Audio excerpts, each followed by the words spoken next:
کہا اگر آپ دعا کرنا چاہتے ہیں تو بس اتنی دعا کر دیجئے کہ میرے شکم میں جو بچہ ہے یہ دنیا میں آنے کے بعد سلامت رہے۔ وہ جو فقیر کے مجذوب تھے انہوں نے کہا کوئی بات نہیں، بچہ آپ کا سلامت رہے گا، آپ اس بچے کا نام، پہلے اس بچے کا نام آپ محمد رکھنا۔ کیا رکھنا؟ محمد۔ پھر اس کا نام آپ جو ہے جناح رکھنا۔ کیا کہا؟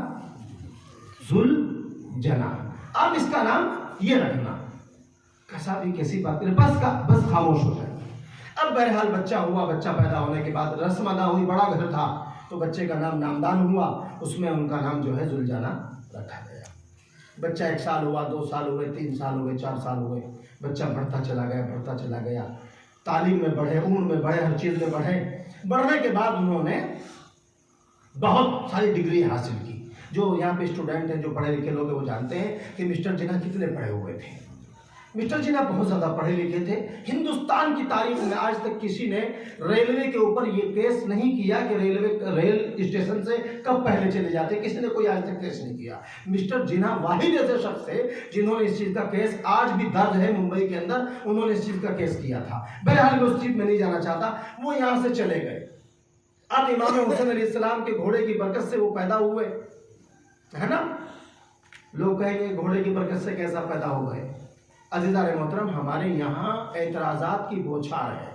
ہم اعتراضات میں تو پڑھنا چاہتے ہیں، ہم تنقید تو کرنا چاہتے ہیں، تحقیق کرنا نہیں چاہتے۔ ارے یہ تو بندہ ہے، بندہ جس سے خطا ہو سکتی ہے، لیکن جس کو اللہ نے معصوم بنایا، فرشتے، ان فرشتوں کی اگر آپ فہرست میں دیکھو گے، ایک فرشتے کا نام ہے، آپ جانتے ہیں، میں نام لینا یہاں سے مناسب نہیں سمجھوں گا، آپ خود سب کچھ میں بتا دوں گا، اپنے مولویوں سے کیا پوچھو گے، پوچھئے جا کر کے کہ تاریخ میں، اسلام کی ہسٹری میں کوئی ایسا فرشتہ بھی ہے کہ جس کو کسی وجہ سے اس کے پر کاٹ دیے گئے تھے، وہ اڑ نہیں سکتا تھا، بہت ساری اس کے ساتھ پریشانیاں تھیں، بس اتنا ہی پوچھے اس فرشتے کا نام کیا تھا، اس کو پر مل گئے تھے تو کیسے ملے تھے؟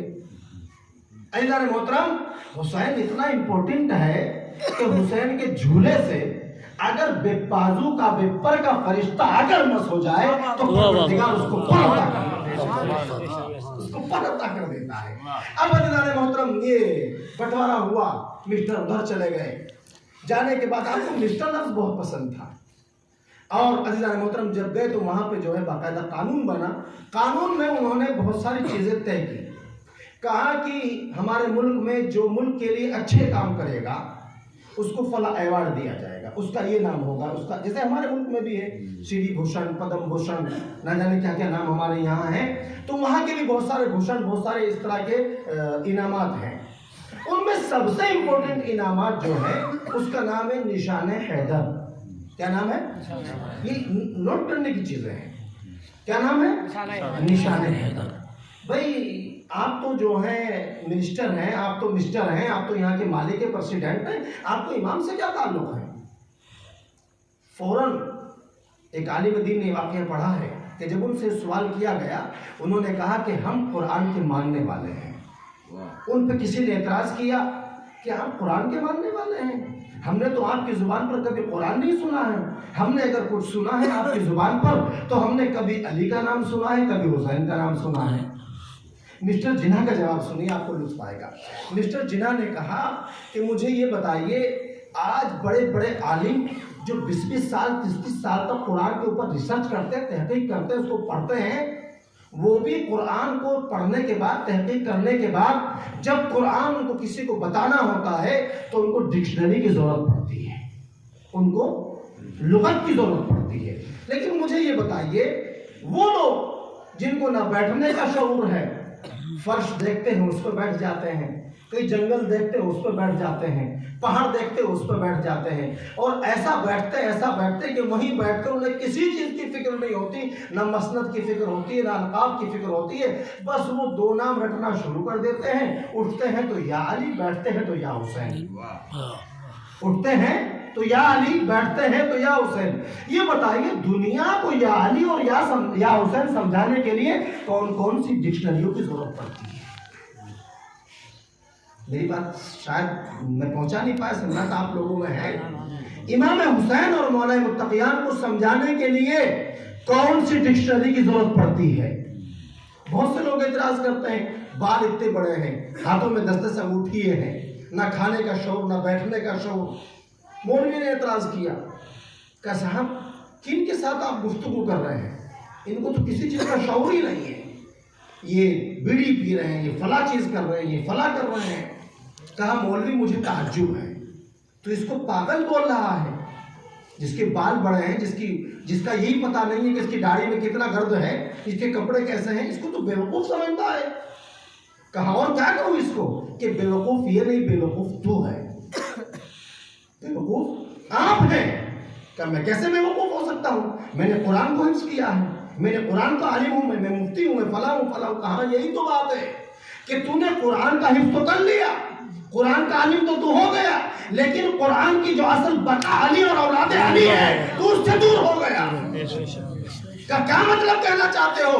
کہا جو علی سے دور ہو جائے وہ پاگل ہوتا ہے۔ کہا کیسے، کیا مطلب؟ کہا مجھے ان لوگوں کے اوپر محبت و رشک ہے کہ یہ نشہ کرنے کے بعد بھی، بیڑی میں مگن ہونے کے بعد بھی، حکے میں بیڑی ہونے کے بعد بھی ان کو اپنا پتہ نہیں کپڑے کہاں سے کھلے کہاں سے بندھے، لیکن یہ اپنا آپ کو سب کچھ کھو چکے ہیں، لیکن یہ اتنے عقل مند ہیں، اتنے ہوش مند ہیں کہ یہ نام علی کو نہیں بھولے۔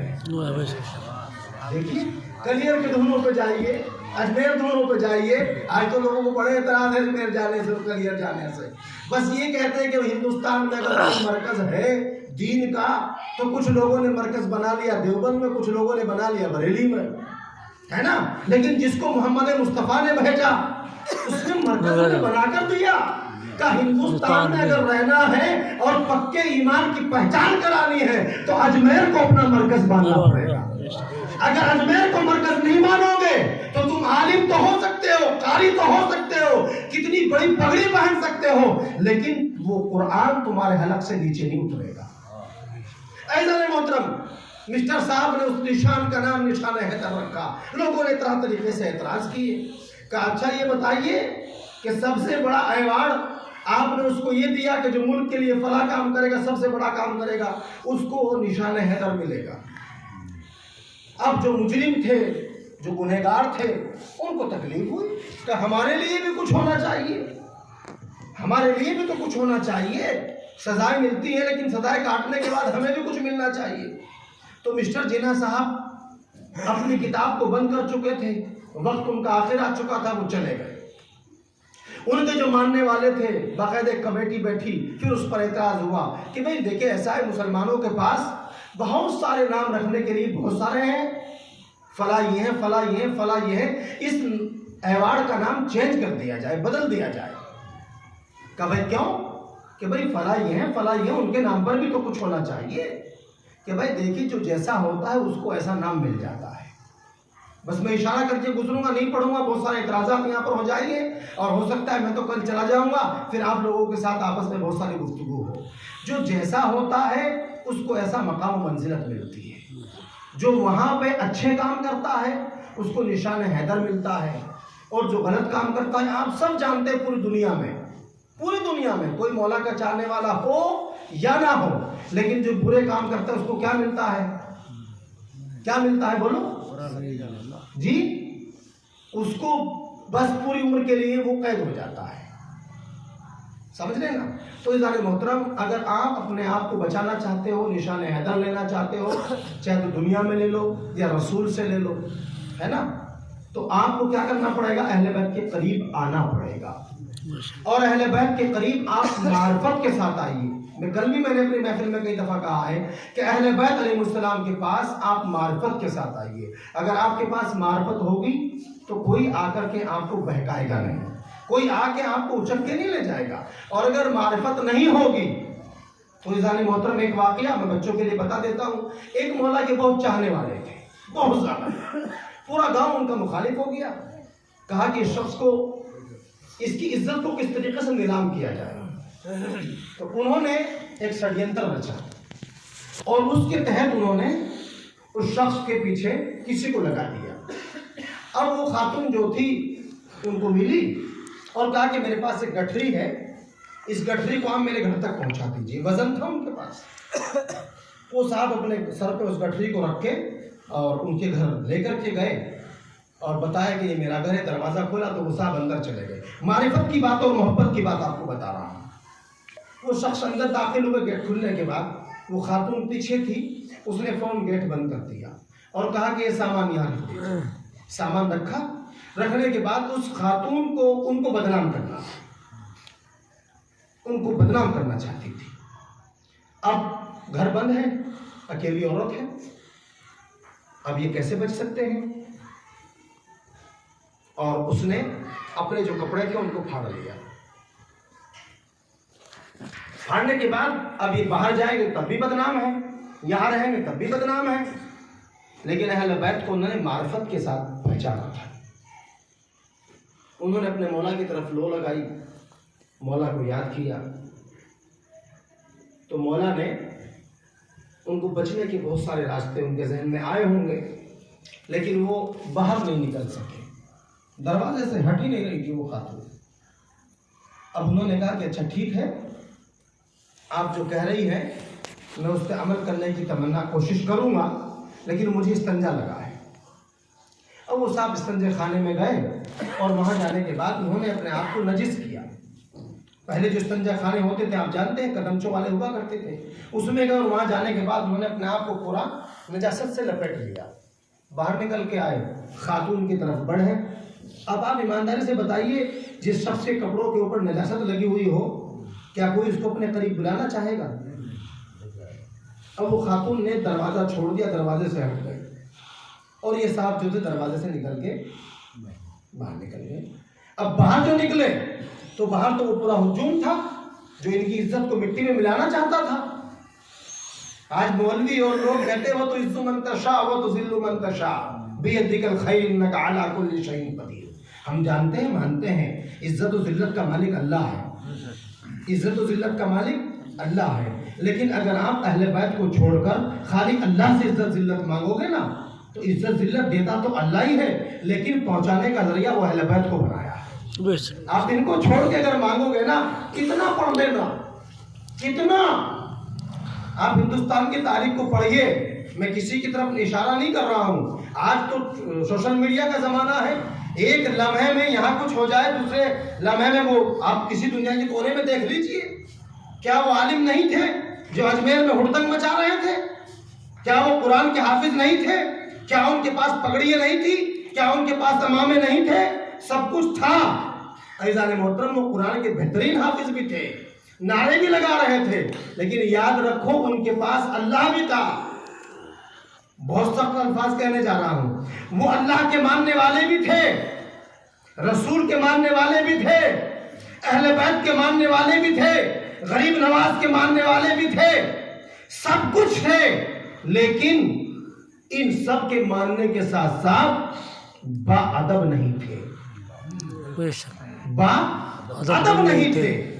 اور جو با ادب نہیں ہوتا، اس کی پوری محنت ایک لمحے میں، بتائیے حضرت ابلیس نے کون سی غلطی کی ہے؟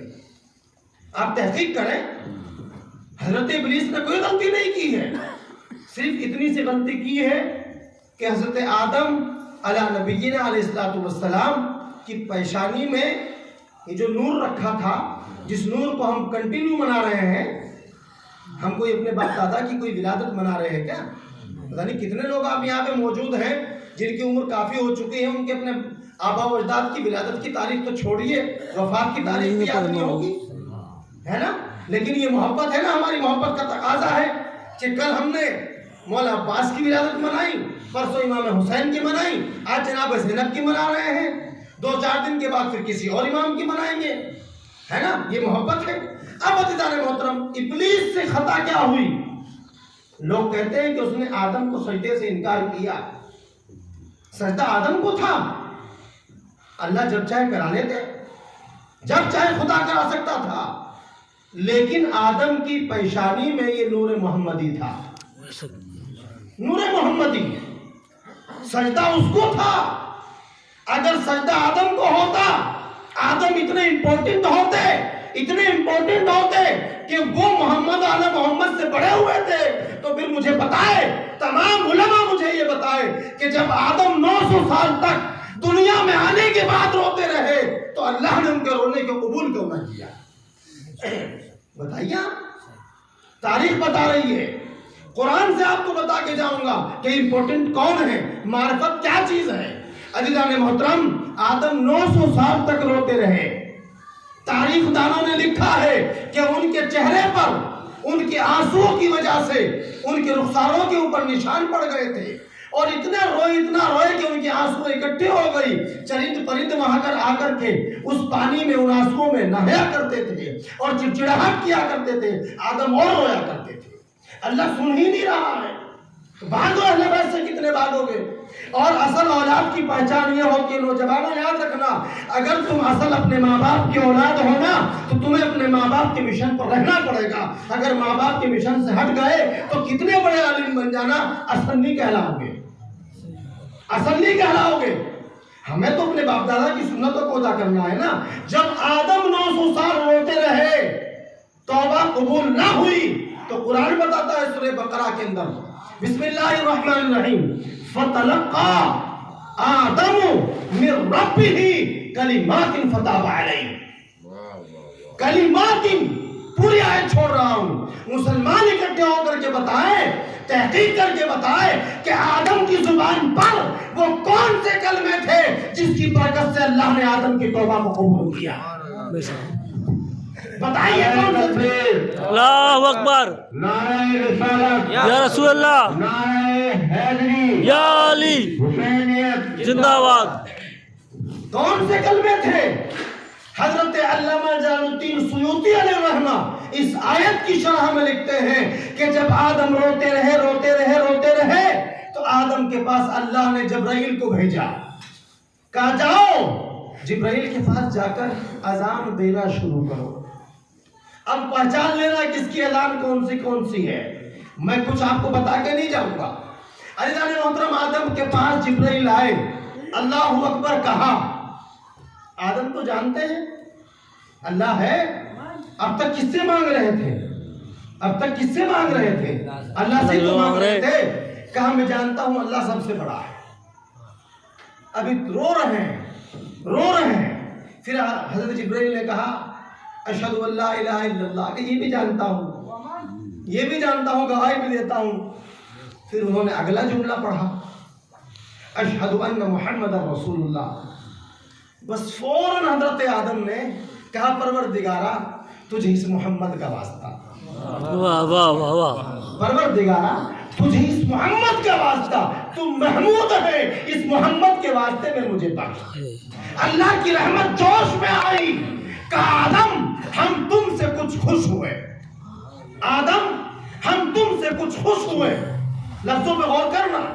پھر انہوں نے کیا کہا مجھے نہیں معلوم انہوں نے اذان میں کیا کہا، لیکن جیسے ہی انہوں نے کچھ کہا، آدم نے پھر کہا اے اللہ تو اعلیٰ ہے، اللہ تو اعلیٰ ہے، اس علی کے صدقے میں مجھ کو بخش دے، علی کے صدقے میں مجھے بخش دے۔ جبرائیل تم تو اذان دینے آئے ہو، کہا کہ پھر اللہ کی طرف سے آواز آئی، آدم اور بخشا۔ آدم نے پھر سنا، جبرائیل نے پھر کہا، کیا کہا یہ نہیں کہوں گا، لیکن پھر آدم نے کہا اللہ تو فاتر ہے، اے اللہ تو فاتر ہے، فاطمہ کے صدقے میں بخش دے۔ پھر جبرائیل نے کچھ کہا، پھر آدم نے سجدے میں پھر سر رکھا، پھر کہا اللہ تو بہترین احسان کا بدلہ دینے والا ہے، مجھے حسن و حسین کے صدقے میں۔ جیسے ہی پنجتن کے نام پورے ہوئے، ادھر جناب آدم کی زبان پر پنجتن کے نام پورے ہوئے، ادھر سے اللہ کی طرف سے آواز آئی، آدم اپنے سر کو سجدے سے اٹھا لو، آج تم ہماری بارگاہ میں ان ناموس کے نام لے کر کے آئے ہو کہ جس کے صدقے میں ہم نے تمہیں اور دنیا کو بنایا ہے۔ بتاؤ مجھے نوجوانوں، بتاؤ مجھے مسلمانوں، جب تمہارے باپ کا کردار یہ ہے کہ جب اللہ کی بارگاہ میں سجدہ رکھ کر کے سجدہ کر کے اس کو سبحان ربی الاعلیٰ مان کر اللہ آدم کی نہ سنے، اور جب وہ پنجتن کو لے کر کے آتے ہیں تو اللہ فوراً سن لیتا ہے۔ میں کسی سے کوئی سوال نہیں کرتا ہوں، میں جبرائیل سے پوچھتا ہوں اذان پڑھنے آئے تھے یا پنجتن کا تذکرہ کرنے آئے تھے؟ واہ واہ واہ واہ اذان پڑھنے آئے تھے یا پنجتن کا تذکرہ کرنے آئے تھے؟ ہمارے علماء تو یہ کہتے ہیں کہ اگر نماز میں، اگر اذان میں کسی کا خیال آ جائے تو نماز باطل ہو جاتی ہے۔ آدم نے آدم کو کہا، جبرائیل نے کہا، ادھر سے آدم نے کہا اے صابری بیوقوف نہ ہو، اے مسلمانوں پاگل نہ ہو، تم اذان کی بات کر رہے ہو، یہ نام وہ ہے جب تک مصطفیٰ کے سجدے میں حسین پشت پر نہ ارے بابا بابا بابا معراج میسر نہیں ہوتی۔ اللہ اکبر یا رسول اللہ یا علی۔ عزیزان محترم، بس جوانوں، اگر ہم آدم کو بابا مانتے ہیں، اگر آدم کو بابا مانتے ہو تو کوئی عبادت تمہاری ایسی نہ ہو جو محمد و آل محمد کے تذکرے کے بغیر ہو، کوئی عبادت ایسی نہ ہو۔ بڑے دعوے کے ساتھ کہتا ہوں، جس نماز کو تم پڑھتے ہو وہ نماز بھی محمد آل محمد کے ذکر سے خالی نہ ہو۔ اگر ذکر سے خالی ہوگی تو وہ نماز قبول نہ ہوگی، وہ نماز قبول نہ ہوگی۔ اگر پہچاننا چاہتے ہو تو صرف امام شافعی کا یہ قول پہچان لیجئے، اے آل محمد، آپ کی انسیت و محبت کا عالم یہ ہے کہ دنیا کے کسی خطے میں رہنے والا کوئی بندہ کتنا بڑا عالم ہو، قرآن کا محافظ ہو، حافظ ہو، مفتی ہو، لیکن اگر وہ نماز میں آپ پر درود نہ پڑھے، آپ پر درود نہ پڑھے۔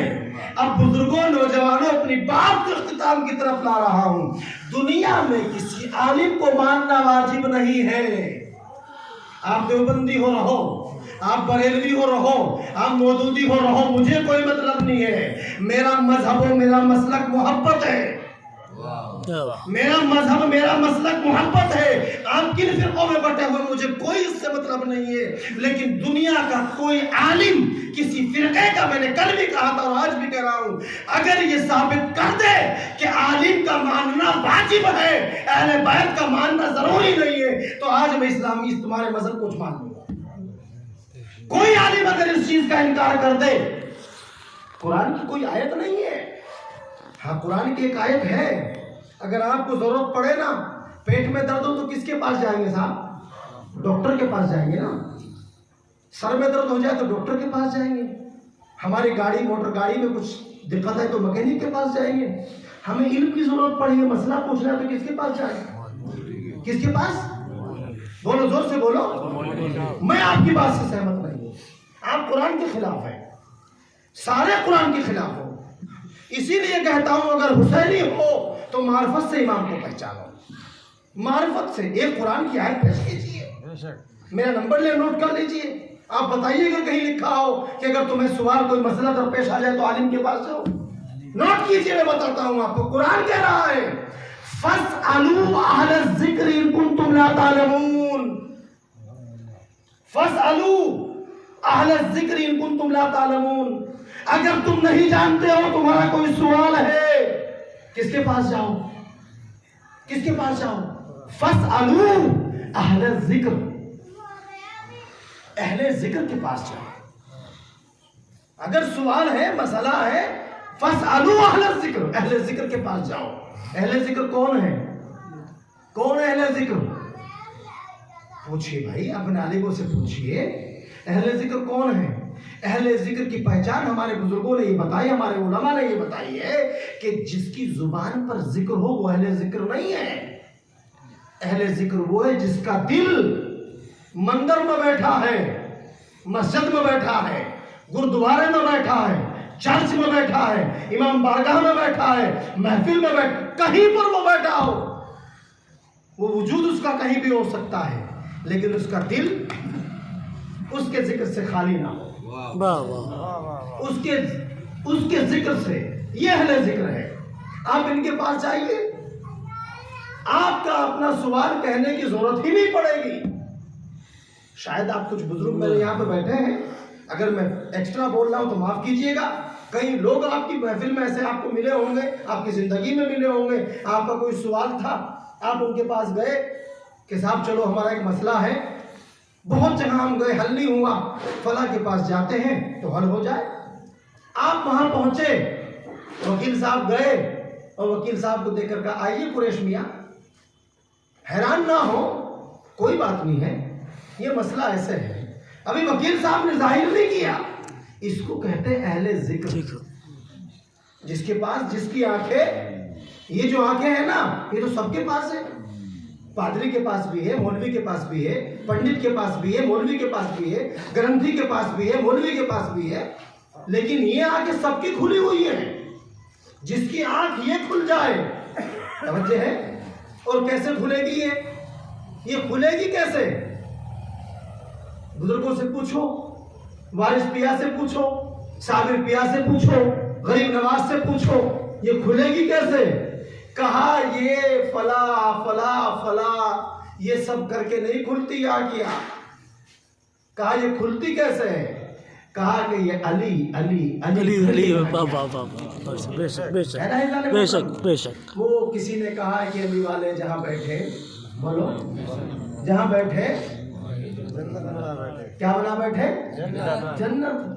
کیسے بنا بیٹھے بھائی, کیسے بنا؟ ہمیں تو جنت کی طلب ہی نہیں ہے. مجھے تو نہیں ہے, آپ کو ہو تو ہو, مجھے نہیں ہے. جو جنت آپ کو دکھائی گئی ہے نا, جو جنت آپ کو دکھائی گئی ہے, وہ جنت سے کئی زیادہ سکون اہل بیت کی بزم میں ان کے جوتوں میں بیٹھ کر کے ملتا ہے. محترم, آپ نے ایک نام سنا ہوگا, حضرت بہلول دانا, سنا ہے؟ بہت بڑی شخصیت گزری ہے. بیٹھے ہوئے ہیں, مٹی میں بیٹھے ہیں, پاؤں ڈالا ہوا ہے, اس کے اوپر ایک گھر بنا رہے ہیں. وقت کا بادشاہ اپنی بیوی کے ساتھ ادھر کو گزر ہوا. کہا بہلول کیا کر رہے ہو؟ کہا جنت میں گھر بنا رہا ہوں, جنت میں گھر بنا رہا ہوں.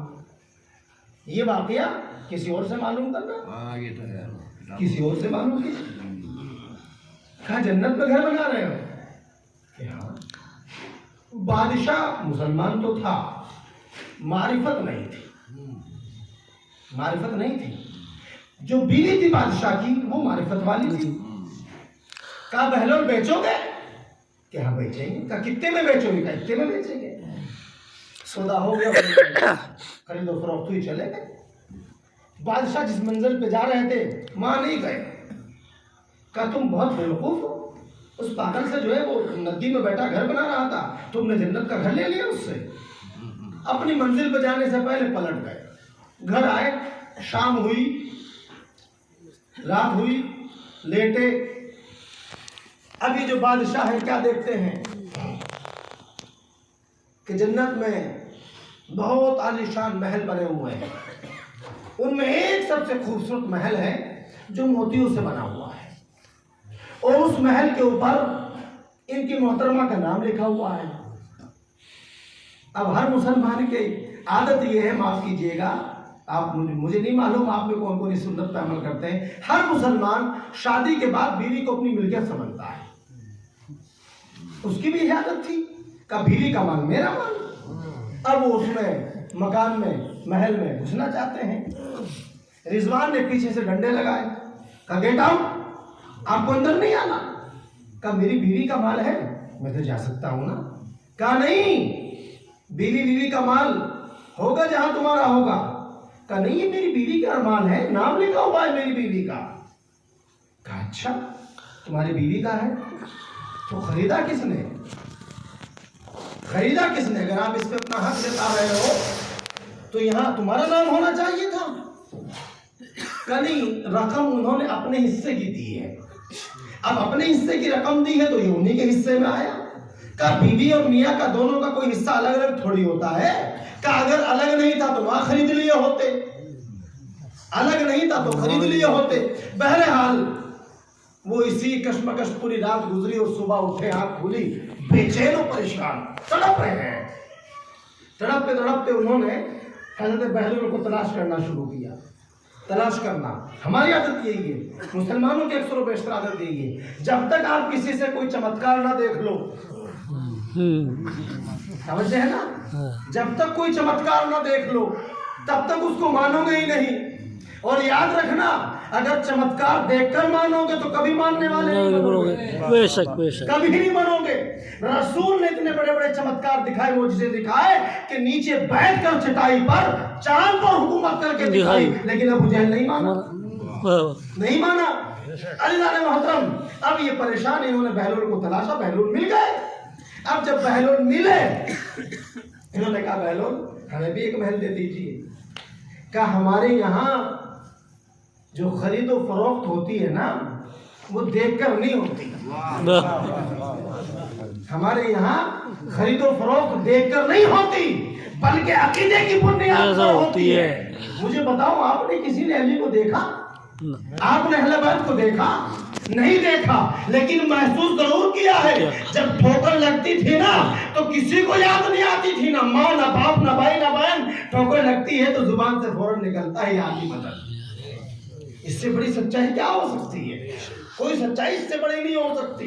اب عزیزان محترم, لوگوں نے بہت سو نے کہا رے چھوڑیے, کاہن کی گفتگو میں آپ آ گئے, کاہن کی گفتگو میں آ گئے. اب واپس گھر پلٹے, شام ہوئی, محل کی چھت پہ گئے. چودھری کا چاند نکلا ہوا تھا, اہلیہ ساتھ میں تھی, دونوں چھت پر ٹہل رہے تھے.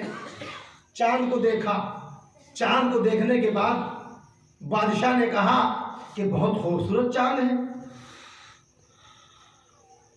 کیا شاندار اللہ نے مخلوق بنائی ہے, اس سے خوبصورت کوئی نہیں ہے. بیوی نے فوراً پلٹ کر کہا کہ یہ کیا ہے؟ یہ کچھ بھی نہیں, اس سے زیادہ خوبصورت تو میں ہوں. بادشاہ میں اور بیوی میں دونوں میں یہ گفتگو آگے بڑھی, طول پکڑ گئی. تو ایک جو کلچر مسلمانوں میں چلا ہوا ہے, عورت پہ جب کسی کا کچھ نہ چلے, کچھ نہ چلے, جب عورت ہاتھ سے بھی باز نہ آئے, بس پھر زبان چلے کہ بس 3 دوں گا.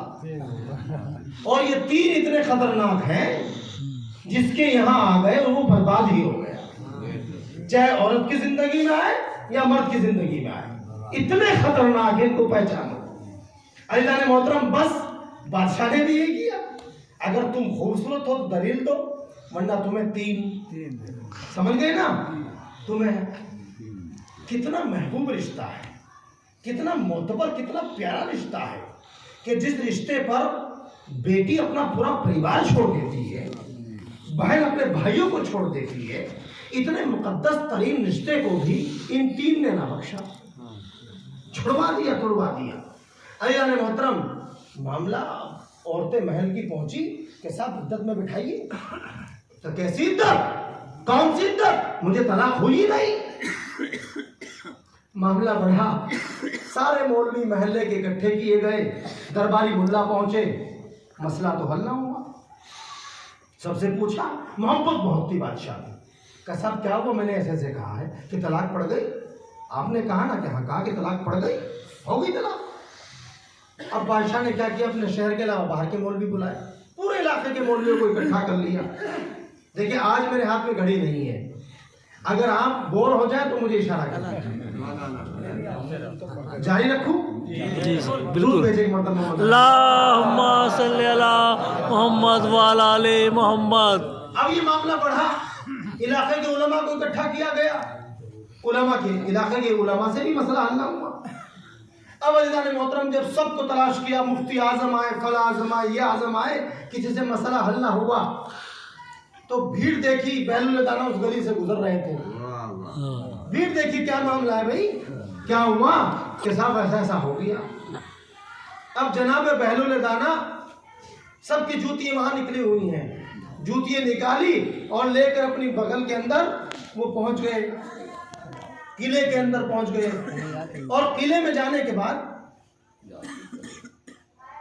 مجھے کچھ کہہ رہے ہیں؟ اچھا, ہاں بسم اللہ. جی کوئی بات نہیں, کوئی بات نہیں. درود بھیجیں محمد علی محمد. اللہم صلی علی محمد وعلی محمد. اب جناب بہلول اپنی جوتیوں کو بغل میں دبا کر اندر پہنچ گئے، دیکھا کہ جس تخت پہ بادشاہ بیٹھتے تھے وہ تخت خالی تھا، جا کے آپ وہاں بیٹھ گئے۔ وزیر آئے اور پکڑا اور مارنا شروع کیا، کہ تمہیں شرم نہیں آئی؟ جوتیوں کے ساتھ بادشاہ کے تخت پہ بیٹھ گئے۔ اب یہ مارے جا رہے، بہلول دانا بیٹھے ہیں، بادشاہ آ گئے۔ اب جیسے ہی بادشاہ کو دیکھا تو بہلول دانا نے رونا شروع کر دیا۔ بادشاہ اور قریب آئے، ان کی آواز اور بلند ہوئی، اور قریب آئے اور آواز بلند ہوئی، بہت روئے۔ بادشاہ نے کہا روئیے نہیں، خاموش ہو جائیے۔ اتر گئے تخت سے اترے تو کہا آپ اتنا کیوں رو رہے ہیں؟ خاموش ہو جائیے، ہم ان کو سزا دیں گے۔ کہا میں اس لیے نہیں رو رہا ہوں کہ انہوں نے مجھے مارا ہے۔ سمجھیے، معرفت کی باتیں ہو رہی ہے۔ کہا میں اس لیے نہیں رو رہا ہوں کہ انہوں نے مجھے مارا ہے، مجھے تو تکلیف یہ ہے کہ تم رشتے سے، انسانی رشتے سے میرے بھائی ہو، میں تھوڑی دیر اس پہ بیٹھا ہوں، مجھے اتنا مارا گیا ہے، تم کب سے اس پہ بیٹھے ہو؟ تم کب سے اس پہ بیٹھے ہو؟ اور کتنی ناانصافی تم نے پرجا کے ساتھ کی ہے، اللہ تمہیں کتنا مارے گا؟ اب بادشاہ جو تھا بوکھلا گیا، ارے اس کو باہر نکالو۔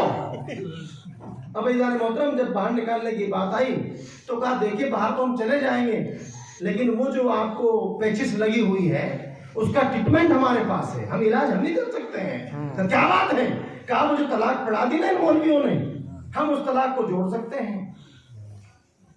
اب سارے مولویوں کے چہرے اتر گئے۔ کہا جس کے بال بکھرے ہوئے، جس کے سر پہ ٹوپی نہیں، امامہ نہیں، ہمارے اتنے بڑے بڑے امامے ہیں، ہماری زلفیں ہیں، ہماری ریش مبارک بہت بڑی ہے، اتنی بڑی بہت ساری، کہا یہ کیا کرے گا؟ اب بادشاہ تو پریشان تھا، کتنا بڑا عالم ہو، بادشاہ کی بات کو تو کترا نہیں سکتا، ہر کوئی تو میسم نہیں ہوتا۔ اگر کوئی علی کے در کا میسم ہو تو زمانے کا معاویہ بھی ہو تو اس کے دربار میں جا کے بتاتا ہے کہ میں علی کا چاہنے والا ہوں۔ عزیزان محترم، بادشاہ نے کہا خاموش، ان کی بات کو سنا جائے۔ بٹھایا گیا، گفتگو شروع ہوئی، ایک مولوی سے دلیل، دوسرے مولوی سے دلیل، تیسرے مفتی سے دلیل، دلیل پہ دلیل دی جا رہی ہے۔ آخر کار سب نے نتیجہ نکالا کہ طلاق ہو گئی۔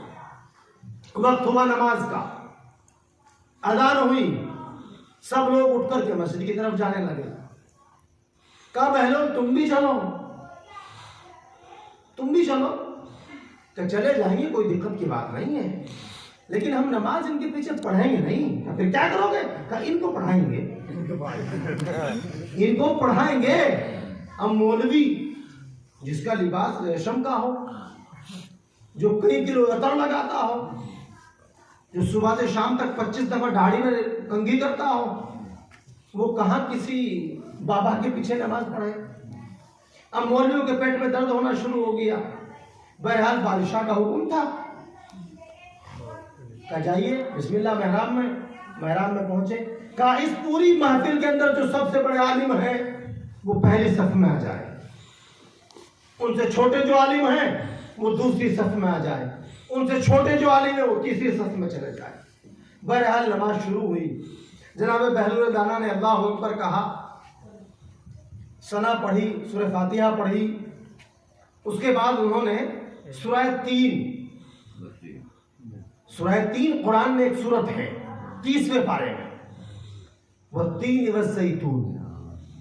اب جناب بہلول دانا نے اس سورت کو پڑھنا شروع کیا۔ کہا والتین والزیتون وطور سینین وہذا البلد الامین لقد خلقنا الانسان فی احسن تقویم۔ یہ قرآن ہے۔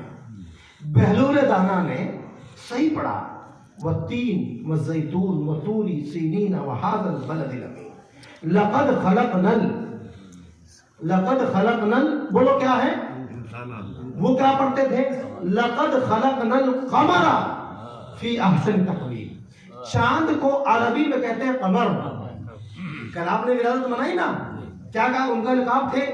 بہت سارے لقب، اس میں ایک لقب تھا قمر بنی ہاشم۔ آج اسی قمر بنی ہاشم کی بہن کی ولادت ہے۔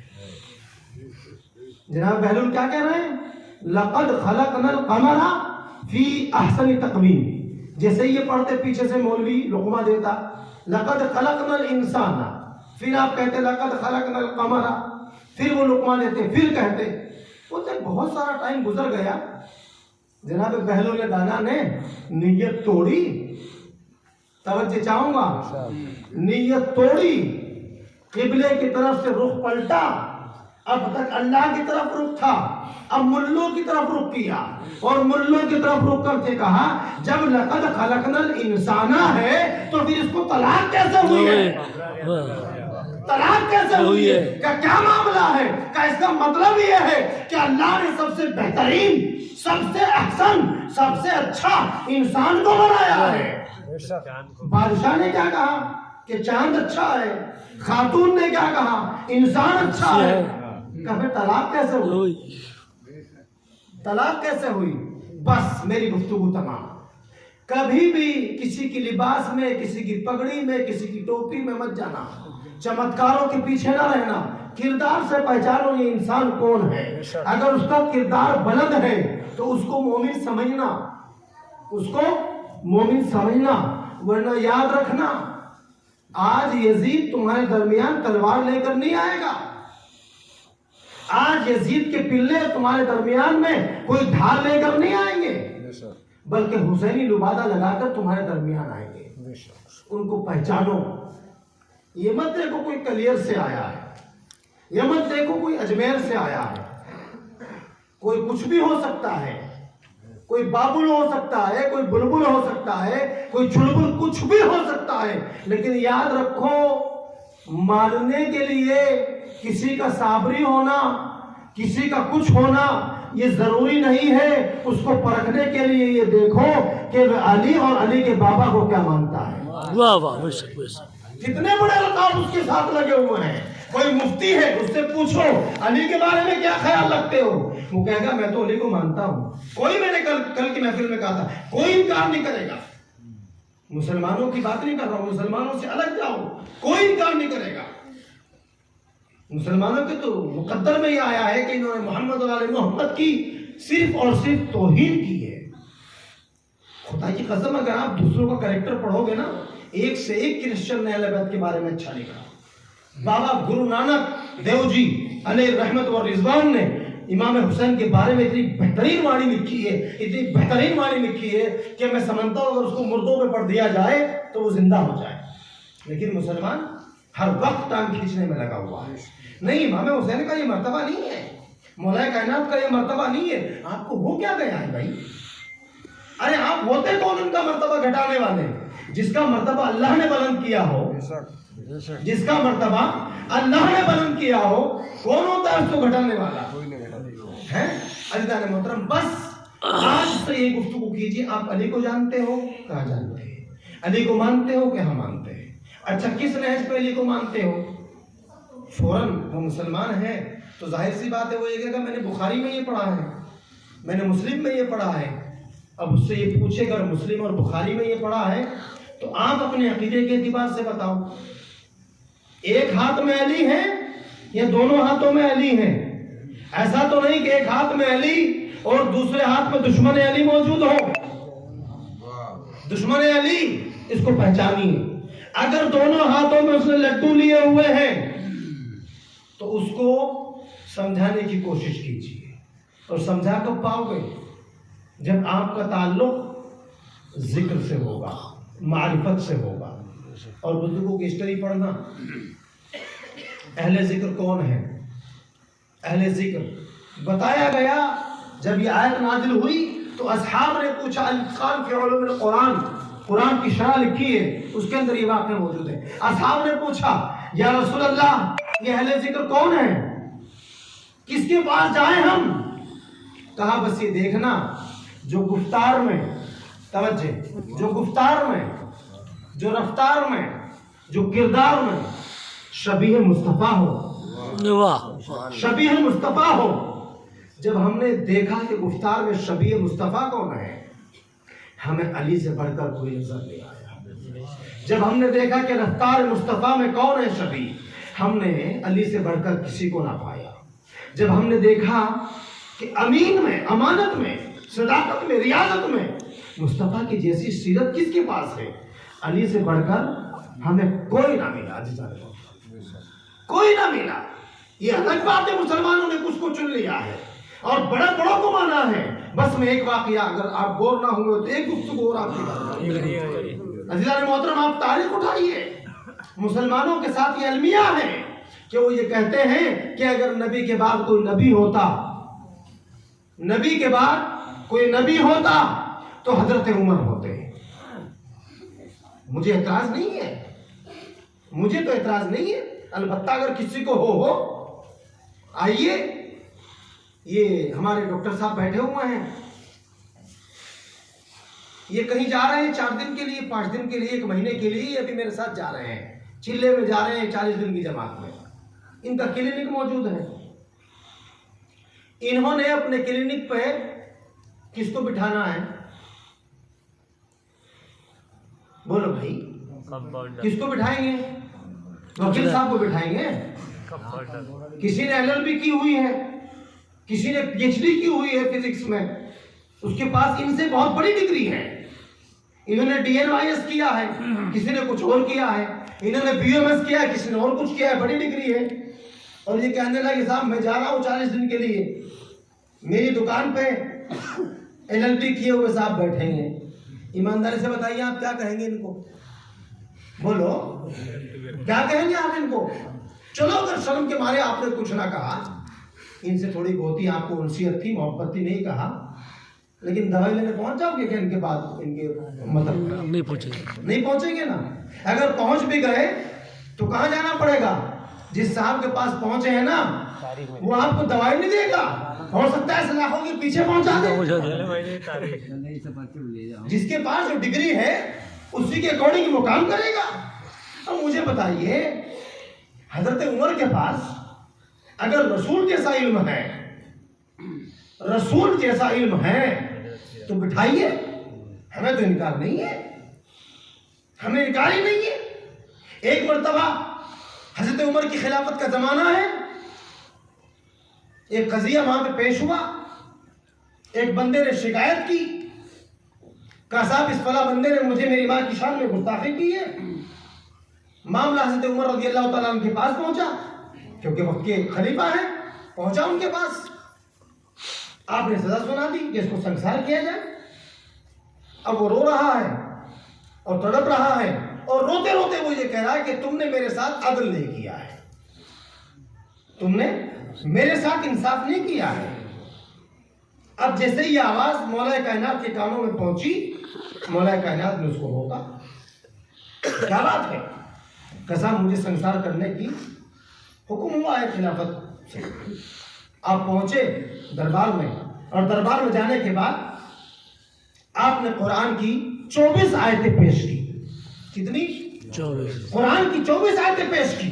ایک آیت پڑھتے جاتے اور کہتے عمر ابن خطاب تم نے آیت نہیں پڑھی، دوسری پڑھتے، یہ پڑھی، تیسری پڑھتے، یہ پڑھی۔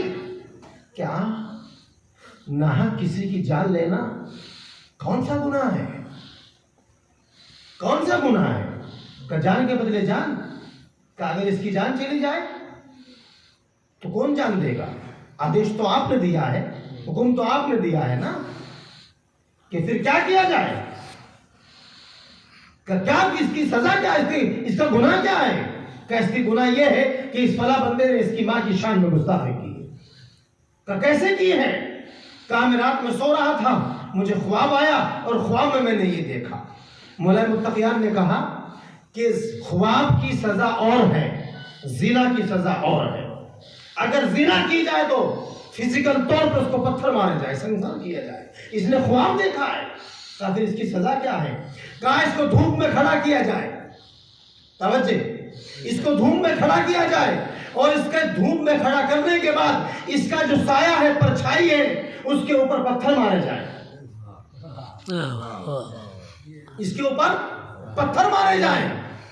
کہ اس سے اس کو کیا ہوگا؟ کہ اس نے خواب ہی تو دیکھا ہے، اس نے خواب ہی تو دیکھا ہے، اس نے گناہ کیا نہیں ہے، سزا ملتی ہے گنہگار کو۔ آپ کیا کر رہے تھے؟ فوراً حضرت عمر اپنی خلافت کے اوپر سے اترے اور آ کر کے مولا کائنات کے قدموں میں گرے۔ میرے لفظوں پر غور کرنا، آگے لفظ کا ذمہ دار ہوں۔ حضرت عمر نے کہا علی لولا علی لہلک بن عمر علی اگر آج تم نہ ہوتے تو میں ہلاک ہو گیا ہوتا. مجھے بتاؤ ہم مان لیں گے نبی کریکٹر تو پیش کیجئے. ہم کسی کی توہین نہیں کر رہے ہیں اور ہم کسی کا انکار بھی نہیں کر رہے ہیں. ہم صحابہ کرام کی جوتیوں کے لگی ہوئی خاک کو محمد عباس صاحب یہ اپنا سرما بنانا چاہتا ہے، لیکن شرط یہ ہے کہ ہم صحابی رسول اس کو مانتے ہیں جو قاتل بطول نہ ہو.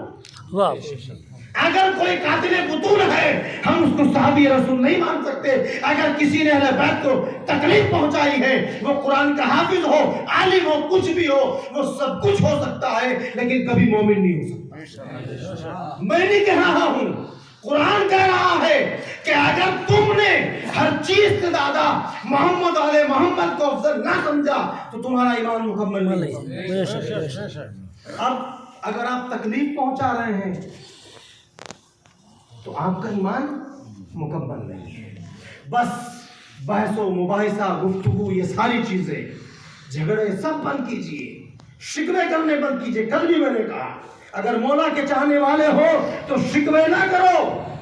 جس کی ولادت میں آپ بیٹھے ہیں یہی جناب زینب، وہ کردار اس نے پیش کیا ہے، وہ کردار پیش کیا ہے. کہا کہ دین کو جب ضرورت پڑی ہر شخص نے اپنی پریشانی میں کبھی رسول کو پکارا، کبھی علی کو پکارا، لیکن جب مصیبت دین پر پڑی تو دین نے اپنی مصیبت میں حسین کو پکارا، اپنی مصیبت میں حسین کو پکارا. لیکن اس کے باوجود بھی جب وہ حسین اس دین کے لیے اپنی قربانی پیش کر چکا اور پھر بھی یزیدیت اس حسینیت کو مٹانے کی کوشش کر رہی تھی. امام شہید ہو چکے ہیں. اب عزیزان محترم امام کا سر تن سے جدا کر دیا گیا. اب بتائیے اب دین کس کو پکارے گا؟ اب یہ دوسرا امام ہے، دوسرا معصوم ہے، وہ ہتھکڑیوں میں جکڑا ہوا ہے، دربار میں موجود ہے.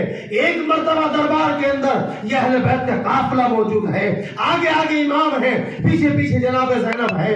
عزیزان محترم انہوں نے کہا کہ کیا دین اسلام باقی ہے؟ امام نے اپنی بیڑیوں کو سمیٹا.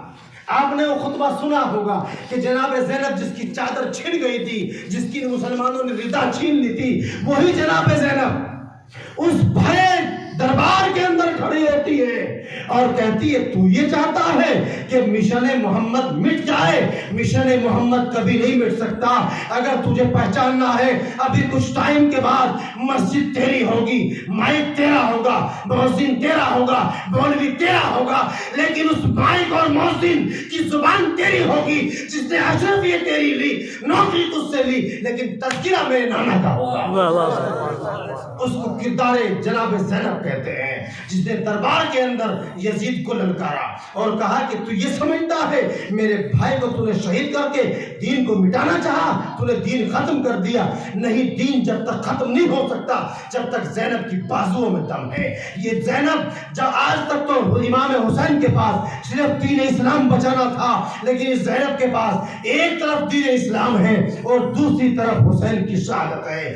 تو نے دین اسلام کو مٹایا ہے، لیکن یہ حسین، یہ زینب کا خون قیامت تک آنے والے ہر مسلمان کے پاس جس طرح محمد مصطفیٰ کا دین کا کلمہ پہنچے گا لا الہ الا اللہ، اسی طرح ہندوستان کے اندر غریب نواز کی زبان سے تین اشد حسین کلمے کے ساتھ ساتھ پہنچے گا. یہ زینب کا کردار تھا.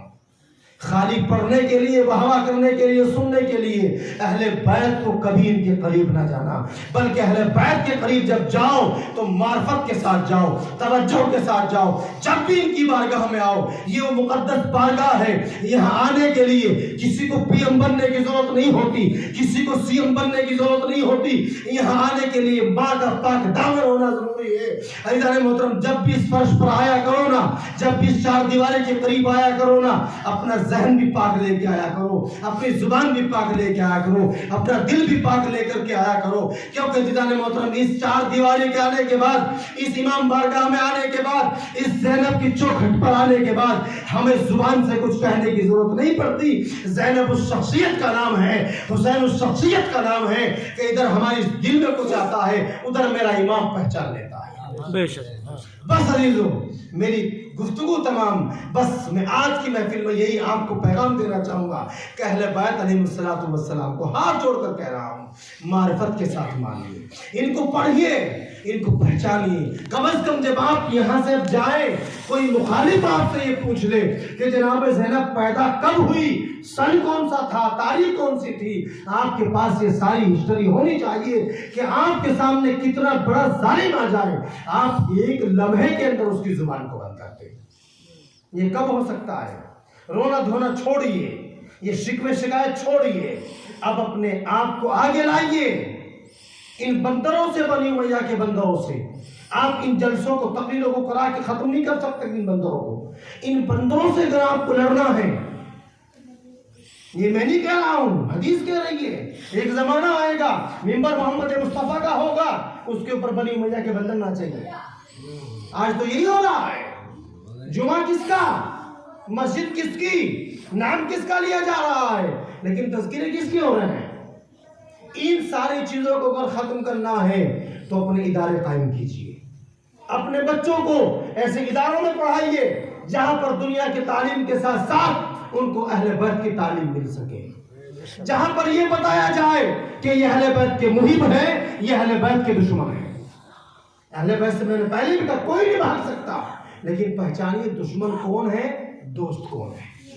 بس عزیزان محترم، اس طرح کی تحریکیں چلائیے، اور کتابوں سے، قرآن سے، جتنی بھی ہماری کتابیں ہمارے بزرگوں نے لکھی، علماء حق نے لکھی، ان کو پڑھیے اور اہل بیت کی تعریف اور توصیف اس کے اندر سے اکٹھی کر کے اپنے پاس موجود رکھیے۔ بس نوجوانوں کے لیے ایک پیغام کہ آج سوشل میڈیا نے جہاں ہمیں بہت کچھ دیا ہے، بہت سارے اہل بیت کے قریب ہمیں کیا ہے، سوشل میڈیا سے ہمیں بہت سارے نقصانات بھی ہوئے ہیں۔ آپ کو جہاں کوئی اچھا میسیج آپ کے واٹس ایپ پہ آتا ہے، فیس بک پہ آتا ہے، اس کو کبھی فارورڈ مت کیا کرو جب تک اس کی تحقیق نہ کر لو، جب تک اس کی تحقیق نہ کر لو۔ تحقیق کرنے کے بعد آپ کو اچھا لگے بھیج دیجیے، ورنہ یاد رکھنا اگر آپ کے میسیج سے کوئی گمراہ ہو گیا تو اس کی گمراہیت کے ذمہ دار آپ ہوں گے، آپ ذمہ دار ہوں گے۔ تو اگر ہم کچھ اچھائی نہیں کر سکتے تو ہمیں چاہیے کہ ہم برائی بھی نہ کریں۔ اگر ہم قرآن کی وہ آیات لوگوں تک نہیں پہنچا سکتے جس میں محمد آل محمد کی تعریف کی گئی ہے، تو ہم ان کے خلاف رچنے اور بسنے والی تحریک کا حصہ بھی نہ بنیں۔ اپنے بچوں کو کردار مصطفیٰ اور کردار جناب زینب سے مانوس کیجیے۔ اپنے بچوں کو جب بھی آپ کچھ لا کر کے دو، ہمیشہ محمد آل محمد کے نام کے ساتھ لا کر کے دو۔ بس پروردگار سے دعا ہے کہ پروردگار کہ محمد آل محمد، ہم نے تھوڑے سے وقت میں جو کہا، آپ نے جو سنا، اس کو محمد آل محمد کے صدقے میں بالخصوص جناب زینب کے صدقے میں قبول فرمائے۔